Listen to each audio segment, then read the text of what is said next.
Doctor Yunus নিজে বিভিন্ন জেলায় গিয়ে তিনি বক্তৃতা দিতে পারতেন, তিনি তো কোনো জেলাতে যান না, কোনো বক্তৃতা দেন নেই। আসলে তিনি একটা গণঅভ্যুত্থানের সরকার, গণঅভ্যুত্থানের প্রথম তো জনগণের কাছে যাইবে। আমরা তো 5 তারিখে একটা গণঅভ্যুত্থানটা হয়েছে, কিন্তু তারপরে 8 তারিখে আমাদের একটা সাংবিধানিক প্রতিবিপ্লব হয়েছে। সংবিধানের নামে এই যে গণঅভ্যুত্থানটা ঘটেছে তাকে কোনো পরিণতিতে নিতে আমরা দিলাম না। না দিবার পরিবর্তে আমরা একটা সেনা সমর্থিত উপদেষ্টা সরকার পেলাম, এবং ইতিমধ্যে আমাদের যে পুলিশ বাহিনী এটা ওই আওয়ামী লীগের ব্যবহৃত ছিল, তার হাতিয়ার ছিল, কার্যত তাকে আর কখনোই আমরা তৈরি করতে পারিনি। এতটা দিন গেল, মাস গেল, আপনি কিন্তু পুলিশ এই রিফর্ম বা পুরো থানাগুলোকে রিকনস্টিটিউশন বা পুলিশদেরকে কোনো একটা আশ্বস্ত করা বা নতুন কোনো পুলিশ বাহিনী নেওয়া, এটা কিছু আপনি করেননি। তো কিছু আপনি নাম করার মানেটা কি? মানে আইনশৃঙ্খলা তেমনি হাওয়া থেকে ভালো হবে না, নাম্বার 1। নাম্বার 2, ম্যাজিস্ট্রেসি দিয়ে সেনাবাহিনীকে, দেখুন কী ঘটনাটা ঘটেছে গোপালগঞ্জে। আপনি ম্যাজিস্ট্রেসি দিয়েছেন সেনাবাহিনীকে, হুইচ ইজ ফাইন। এখন সেনাবাহিনী তো আপনার ভেতরকার আভ্যন্তরীণ শৃঙ্খলা রক্ষার দায়িত্ব সেনাবাহিনীর না। আপনি 2 নম্বর কী করছেন, আপনি সেনাবাহিনীকেও কিন্তু জনগণের বিপরীতে দাঁড় করাচ্ছেন এবং সেনাবাহিনী প্রতিষ্ঠান আকারে তাকে ক্ষতিগ্রস্ত করছেন। আপনি এটা বাংলাদেশের সিকিউরিটির জন্যে, বাংলাদেশের নিরাপত্তার জন্যে এটা মারাত্মক রকম হুমকি হয়ে দাঁড়াবে। আপনি কি সেনাবাহিনী দেশ চালাবেন? তা সম্ভব না। আপনি তো মেনে নিচ্ছেন লিটারেলি। তার মানে আপনি যখনই গোড়ায় যখন আপনি গলদ করেন, গোড়ার গলদটা আপনি কখনই পলিটিক্যালি আমরা চিন্তা করিনি। আমাদের যে সুবিধা মতো আমরা এগুলো করেছি, তার কিন্তু কুফল আমরা কিন্তু ভোগ করছি এখন। ফলে আমরা কিন্তু আরও একটা যারা আমরা কথা শুনেছেন এর আগেও, আমি বারবার প্রথম দিন থেকে বলে এসেছি যে বাংলাদেশে অবিলম্বে আপনাদেরকে রিকনসিলিয়েশন এবং রিকনস্ট্রাকশন কাউন্সিল জাতীয় বা যেটা নেলসন ম্যান্ডেলার মতো আপনাকে শুরু করতে হবে। সমাজে একটা ক্ষত তৈরি হয়েছে।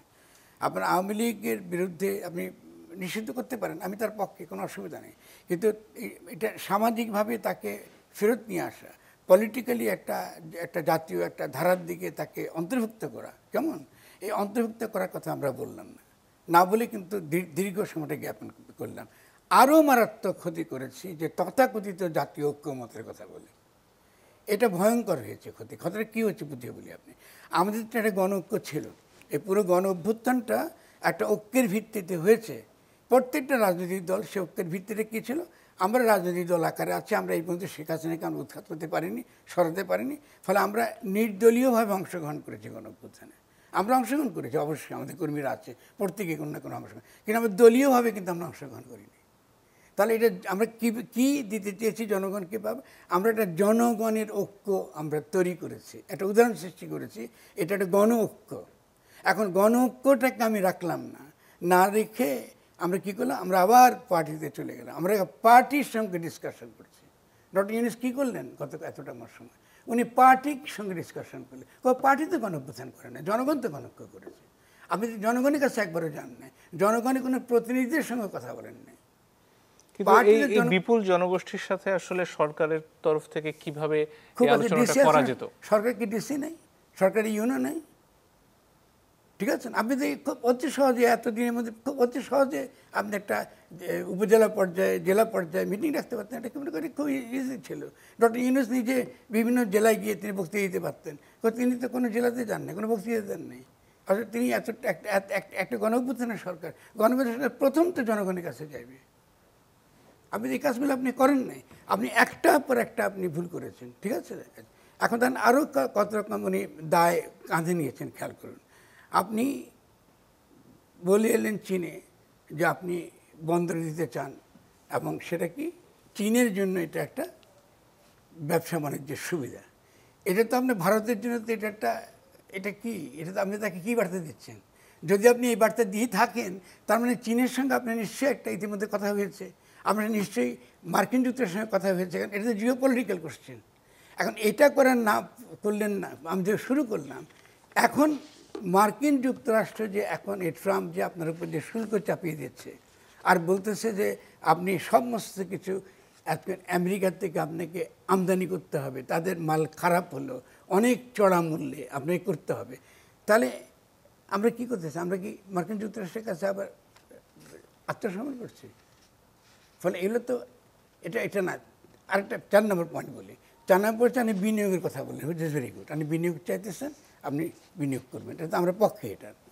তো বিনিয়োগ তো কর্মসংস্থান তো করতে হবে। আমি যদি খালি বিভিন্ন কোম্পানিকে ডেকে নিয়ে এসে ব্যবসা করতে দিই, এটা মানে কি আমি দেশকে উন্নয়নে তুলেছি। উনি একটা বক্তৃতা শুনলাম, যিনি বলছেন যে এটা কি আমরা কি বন্দর দিয়ে দিচ্ছি না কোনো কোম্পানির কাছে। তো বন্দর যদি আমাদের বাংলাদেশের জনগণ চালাতে পারে, আপনি অন্যকে দেবেনই বা কেন? এই প্রশ্ন উঠবে বা কিছু? কিন্তু আপনি ইভিজেট করতেছেন, আপনি বিনিয়োগ করার জন্য লোক যাচ্ছে। কিন্তু এই আমি গতকালও কয়েকজন ব্যবসায়ীর সঙ্গে কথা বলছি, তাদের চীনের সঙ্গে সম্পর্কের ভিত্তিতে তাদের প্রচুর বিনিয়োগ বাংলাদেশে তারা নিয়ে এসছে। অনেক ব্যবসায়ী আছে, তারা খুবই সক্ষম, তারা ওই দুর্নীতি বা দুর্বৃত্ত নন, তারা কিন্তু অত্যন্ত সক্ষম ব্যবসায়ী। আমি তাদের সঙ্গে খুব ভালো সম্পর্ক আমার। তারা চীন থেকে বিনিয়োগ আনতেছেন, তারা বিভিন্ন সাউথ কোরিয়া থেকে বিনিয়োগ আনতেছেন, তারা বিভিন্ন থেকে তারা বিনিয়োগ আনতে পারছেন। বারবারই একটা কথা বলা হচ্ছে, আমি এই কথাটা শেষ করছি আপনাকে, যে আপনি বিনিয়োগটা তৈরি করতে হলে বাংলাদেশে বিনিয়োগের পরিবেশ লাগবে। পরিবেশটা কি? আপনি এয়ারপোর্ট থেকে যিনি বিনিয়োগ করবেন, এয়ারপোর্ট থেকে একটা সিঙ্গেল রুফের মাধ্যমে একই ছাদে বসে আপনি সমস্ত কাজ আপনাকে সমাপন করতে হবে 2 থেকে 3 দিনের মধ্যে। তো এরা এসে যখন আপনার 10টা 15টা 20টা আপনাকে লাইসেন্স দেবে, একবার ওই অফিসে একবার ওই অফিসে, ওখানে ঘুষ দিতে হবে, ওখানে তাকে তেল মারতে হবে, তারপর প্রধান উপদেষ্টার কাছে যেতে হবে, কি আপনার যে কি বিডা কি বিভিন্ন রকম জায়গায় আপনার দৌড়াতে হবে। এতে কি বিনিয়োগ হবে? আপনি বললে কি বিনিয়োগ হবে নাকি? তো আপনি এই হচ্ছে যে দেশের পরিস্থিতি।